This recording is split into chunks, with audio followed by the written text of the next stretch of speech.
Makinig muna kayo sa akin mga kaibigan dahil may kwento ako sa inyo ngayong umaga. Samahan ninyo ako sa isa na namang kwento na tiyak magpapaalala sa atin ng mga mahalagang aral sa buhay. Isang kwento ng mga pangarap, sakripisyo at mga realidad na madalas nating makalimutan sa gitna ng ating mga pagsusumikap. Ito ay tungkol sa mga pinaghirapan nating bagay, mga bahay, lupa at ari-arian, at ang tanong, para kanino nga ba natin ginagawa ang lahat ng ito?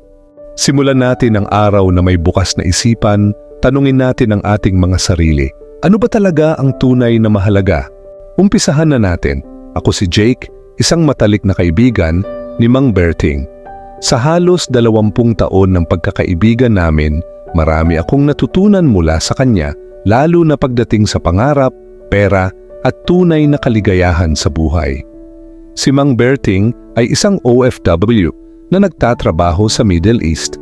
Isa siyang mabait na tao, palangiti, ngunit may isang pangarap na hindi niya matanggal sa isipan, ang pagtayo ng kanyang sariling mansyon sa probinsya. Ngunit sa likod ng pangarap na iyon, isang mahalagang kwento ang unti-unting nabuo. Si Mang Berting ay 30 na taon nang nagtatrabaho sa ibang bansa. Noong una, ang pangarap niya ay simple lang, makapagpatayo ng isang komportabling bahay para sa pamilya. Ngunit habang lumilipas ang mga taon, natutunan niya ang kultura ng mga kapwa niya OFW na nagtutulak sa kanya na higit pang maghangad ng mas malaki. Kailangan malaki ang bahay mo sa probinsya para makita ng mga tao na matagumpay ka, ang sabi ng mga kaibigan niya. Kaya't nagtayo siya ng mansyon, 12 kwarto, 3 palapag, may malaking hardin at swimming pool.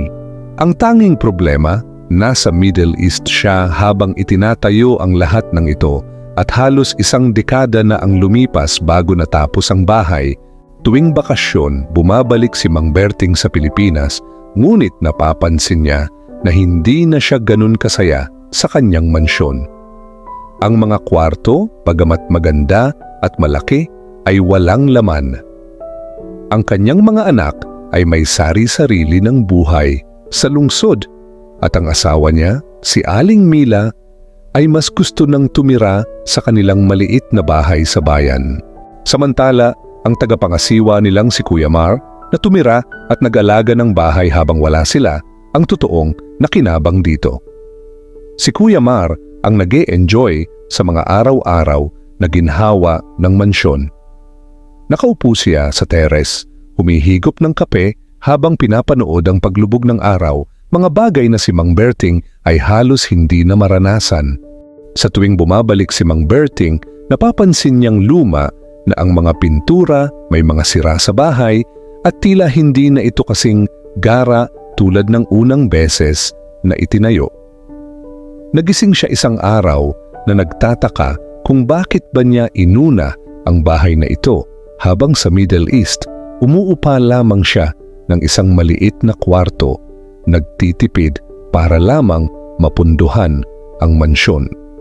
Isang araw, habang nag-uusap kami ni Mang Berting sa ilalim ng puno ng mangga sa likod ng kanyang mansyon, napapuntong hininga siya. Jake, ang dami ko nang nawala. Bata pa ako, nagtrabaho na ako para itayo ang bahay na to. Pero ngayon, wala na akong oras para i-enjoy ito. Anong balak mo? Tanong ko. Isasara ko na tong bahay. Magtatayo na lang ako ng maliit para sa akin at kay Mila. Yung magaan lang, masaya kaming dalawa at hindi pabigat sa akin pag matanda na ako. At dyan nagtatapos ang aking kwento. Tingnan natin mga kaibigan ang mga aral nito sa ating buhay. Una, pangarap at kasalukuyan. Mahalaga ang pangarap, ngunit dapat ding matutunan natin na huwag kalimutan ang kasalukuyan habang inihahanda ang ating kinabukasan. Kung ang pangarap natin ay magdudulot ng kaligayahan sa iba habang tayo ay nahihirapan, dapat natin itong suriin. Pangalawa, sukat ng tagumpay hindi nasusukat sa laki ng bahay o dami ng ari-arian ang tunay na tagumpay. Ang kasiyahan at kapayapaan sa araw-araw ay mas mahalaga kaysa sa mga material na bagay na hindi mo naman magagamit.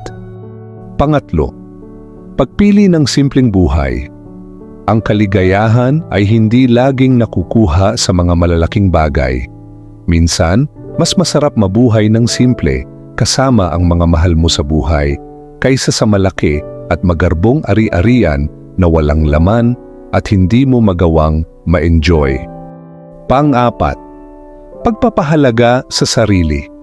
Bago unahin ang mga impresyon ng ibang tao, mahalagang pahalagahan ang sarili at ang mga taong talagang malapit sa puso mo.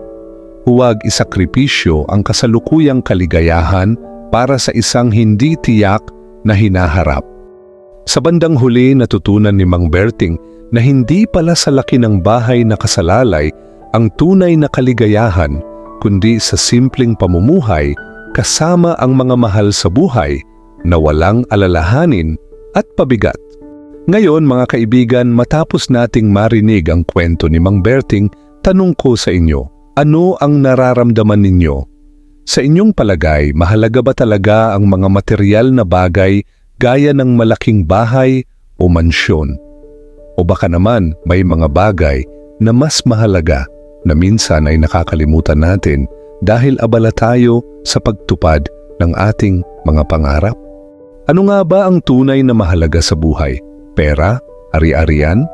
O baka naman ang mga simpleng bagay tulad ng oras kasama ang pamilya, kalusugan at kasiyahan sa araw-araw? Minsan, napapaisip tayo habang abala tayo sa pagtatrabaho at paghahanap buhay, nauubos na pala ang oras na dapat sana'y ginugugol natin kasama ang mga taong mahalaga sa atin. Ano sa tingin ninyo ang mga bagay na dapat nating bigyan ng higit na halaga? Maraming salamat sa inyong pakikinig sa kwento natin ngayong umaga. Sana ay nagbigay ito ng inspirasyon at pagninilay-nilay sa ating mga buhay.